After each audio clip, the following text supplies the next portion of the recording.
Hello children and welcome to today's session.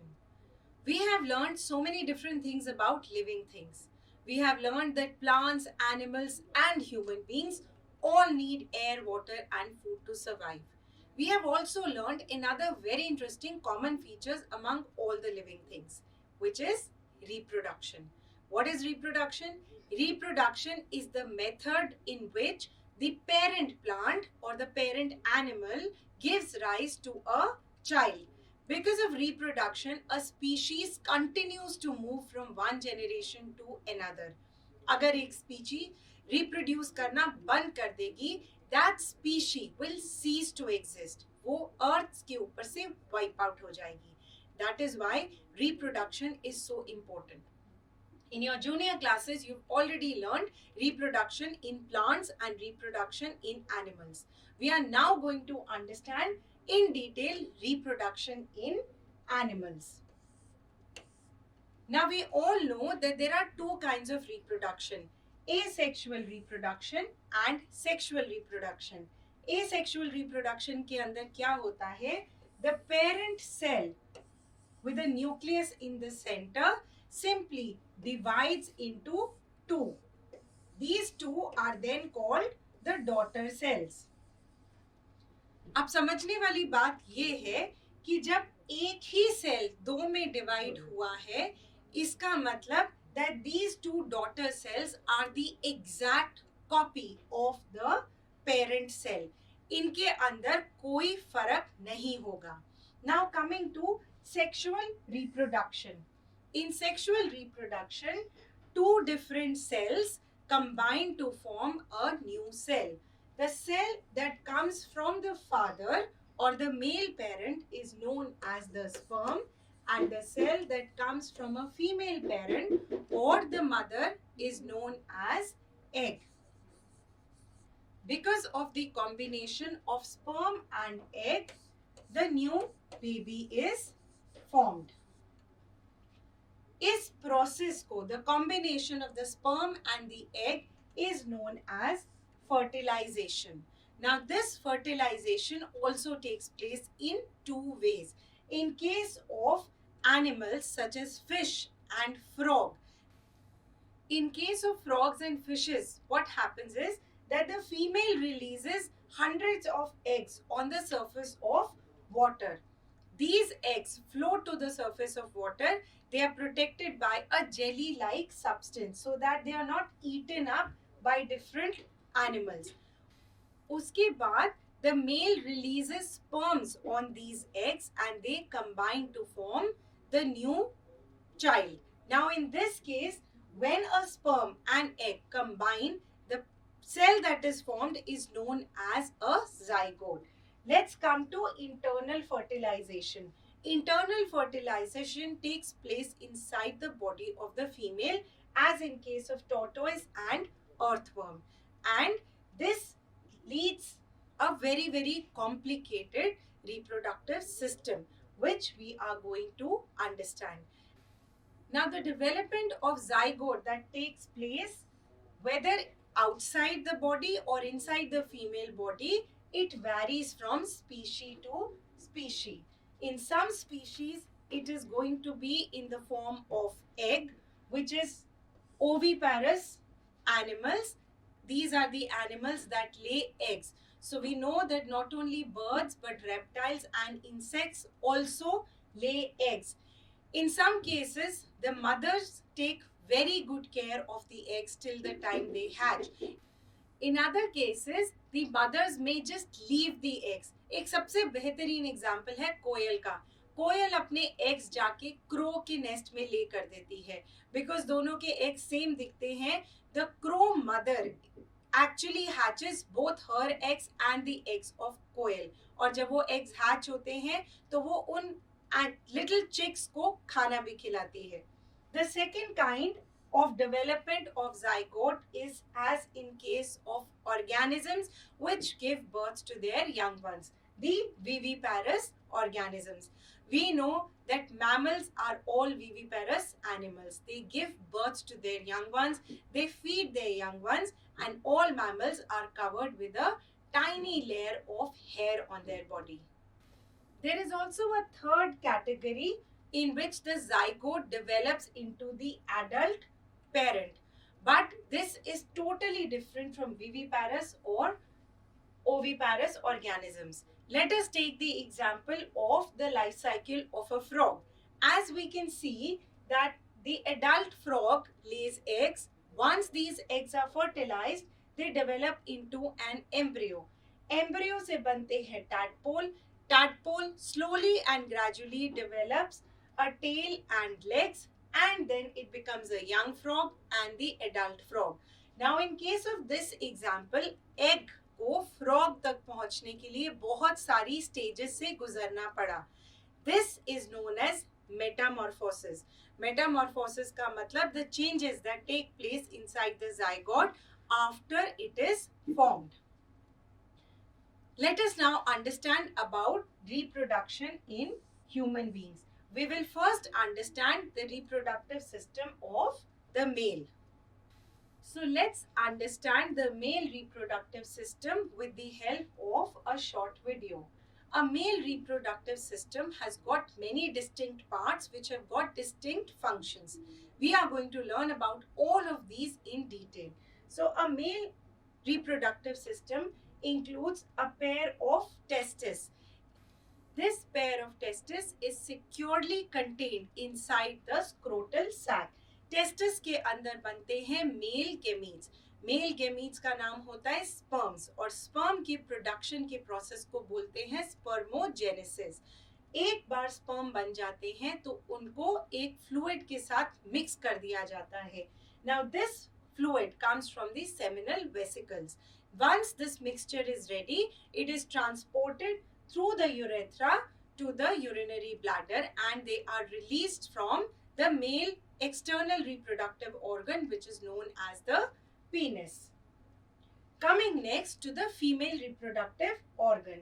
In the female reproductive organ, it consists mainly of, at the end of the two fallopian tubes are the ovaries, which produce the female reproductive egg, which is known as the ova.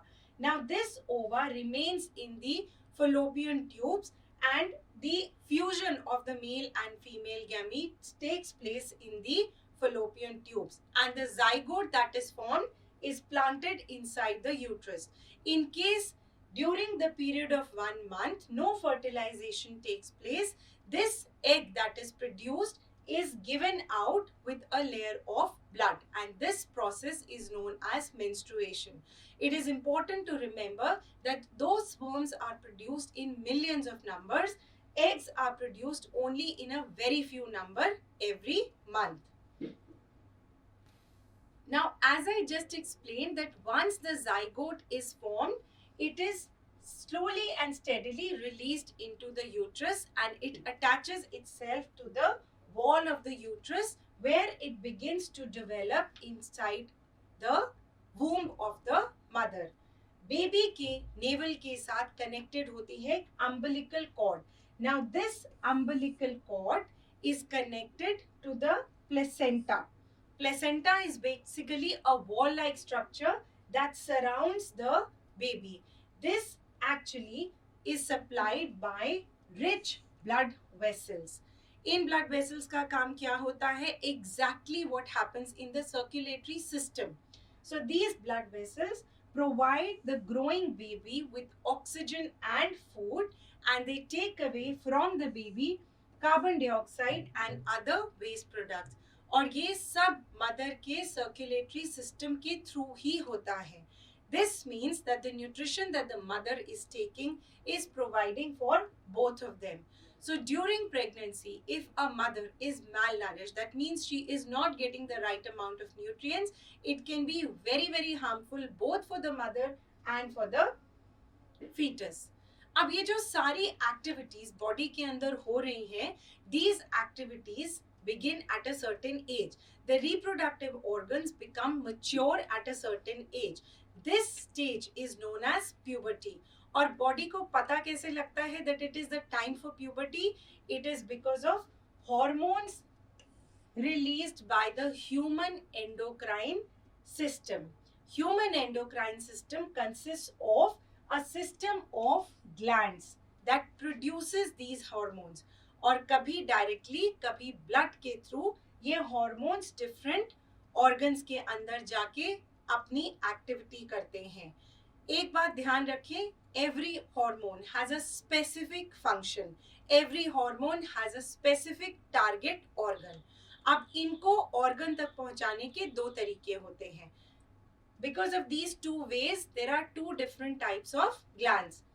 Exocrine glands. Exocrine glands secrete digestive enzymes. Now, these glands, like the salivary glands, have their own ducts. इनके पास अपना अब खुद का supply system होता है. ये hormones produce करके उसको टारगेट ऑर्गन पर थ्रू दीज डक्ट्स भेजते हैं. The next is endocrine glands. Endocrine glands do not have ducts to release their secretion. These are called ductless glands. Human beings के अंदर pituitary gland situated near the brain, thyroid gland in our neck region, pancreatic gland placed next to the pancreas, adrenal gland placed right on top of the kidneys, the ovaries in females and testes in males. These are all endocrine glands which release specific hormones without any ducts. Hormones, as I just said, they are chemical messengers of the body. Each one has a definite function to perform at a definite organ. Sex hormones, as we just understood, in males are produced by the testes and in females they are produced by the ovary. As we had discussed before, puberty is an age where a child begins to develop external characteristics. For example, boys may develop a heavy voice, they may develop a beard, or they may gain height suddenly. Whereas in case of girls, the development of breasts and rounding off of the entire body is a feature that takes place during puberty. Girls के अंदर puberty 12 to 13 years में hit करती है, whereas in boys it may hit around the same time, but sometimes it is delayed. These sex hormones also determine the characteristics of the child that is to be born. How? हमने unicellular organism में पढ़ा था कि parent cell simply divide होकर दो में बट गया. The daughter cells are exactly the same character as the parent cell. But in multicellular organisms, as we are studying, there are male parts, there are female parts. There is a male parent, there is a female parent. So how does the determination of the gender of the child takes place? This takes place because of the sex chromosomes. In our chromosomes, there is an additional pair which is known as a sex chromosome. This is the 23rd pair of chromosome. अब इस chromosome में mail के अंदर chromosome combination होता है XY और female के अंदर क्रोमोसोम कॉम्बिनेशन होता है XX. So, if the child is receiving one chromosome each from both the parents, let's see how it works out. अगर मेल पेरेंट से सिर्फ X क्रोमोसोम आया और फीमेल पेरेंट से तो X क्रोमोसोम ही आना है, the combination becomes X and X. This gives birth to a daughter. Whereas अगर मेल पेरेंट के अंदर से Y क्रोमोसोम आया है and फीमेल का X ही रहेगा, this becomes XY. So this case would be a boy. So the determination of the gender of the child depends entirely and only on the male parent. So in this chapter, we have learned reproduction in animals. We have learned about the difference between unicellular reproduction and reproduction in multicellular organisms. We have also learned about the male and female reproductive system in detail. Thank you.